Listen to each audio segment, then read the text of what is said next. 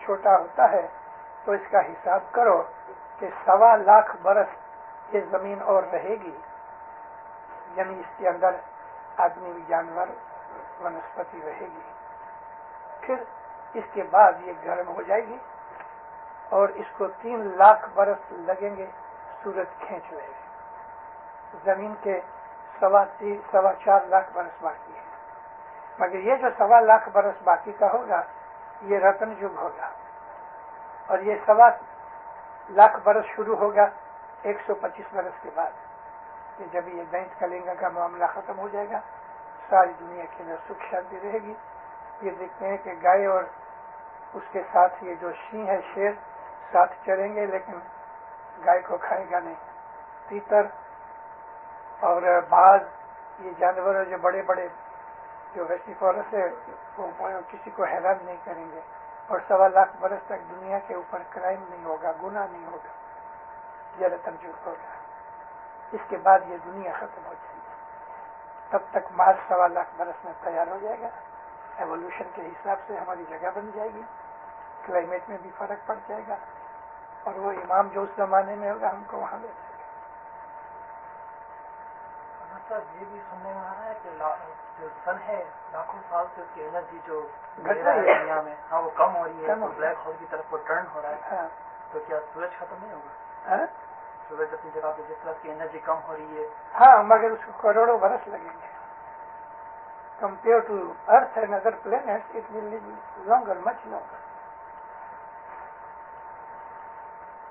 صاحب ابھی آپ بولے کہ لائٹ ملتی ہے، پھر 4 ٹائمس اپنے میں لائٹ ملتی ہے نا. اسماعیلی مذہب کے اندر 4 چانسز ہے. ایسا لازم نہیں ہے کہ ہر وقت آنا ہی چاہیے. کوئی جلدی پاس ہو گیا تو پہلی دفعہ چلا گیا. اچھا، پھر دوسری طرف یہ ہے کہ بولتے ہیں کہ اتنا اچھا جیو ہوئے تو اس کو دل چاہتا ہے کہ مولا کے پاس دنیا میں رہے. وہ الگ سوال ہے، وہ پھر تمہاری مانی نہیں ہے. تم پاس ہو چکے ہو اور کبھی تم چاہتے ہو کہ مجھ کو اسی کلاس میں واپس بیٹھنا ہے تو اچھا پاس تو ہو چکے. اچھے اچھے مومنوں کی ایسی امیدیں ہوتی ہیں کہ یا مولا جب تک تو دنیا میں ہے میں بھی آتا رہوں، تیری سیوا کرتا رہوں. مگر دنیا کے پھر دکھ اٹھانے پڑتے ہیں. مگر جو لوگ ایسے پاس ہو چکے ہیں وہ دنیا کے اندر آتے ہیں، گناہ نہیں کرتے، اور نارمل جو ہیومن ویکنیس کی وجہ سے جو چیزیں ہوتی ہیں وہ نکل جاتی ہیں، بخشی جاتی ہیں. آتے ہیں دنیا میں اچھے لوگ آتے ہیں. پیر حسن کبیر جی نے ایسے ایسے اشارے کیے ہیں. کبھی حضرت امام کے اس کھیل کو سوال 100 برس باقی ہے، 15 اور 5 120 برس. ابھی بڑی بڑی روحانیاں آ رہی ہیں، پیدا ہوتی ہیں.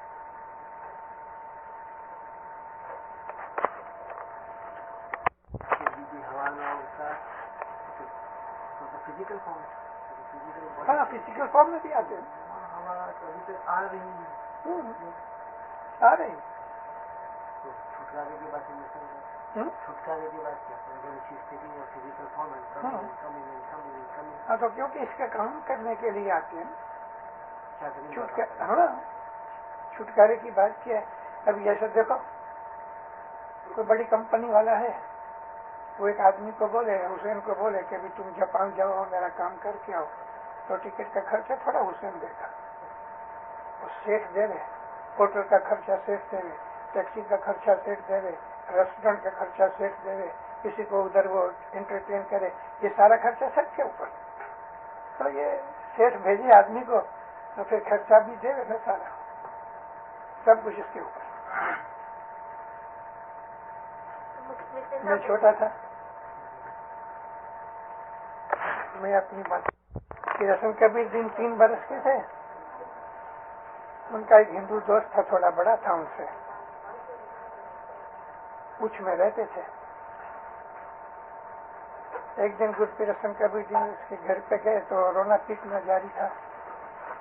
اس کو دیکھ کے تو لوگ اور بھی زور سے رونے لگے.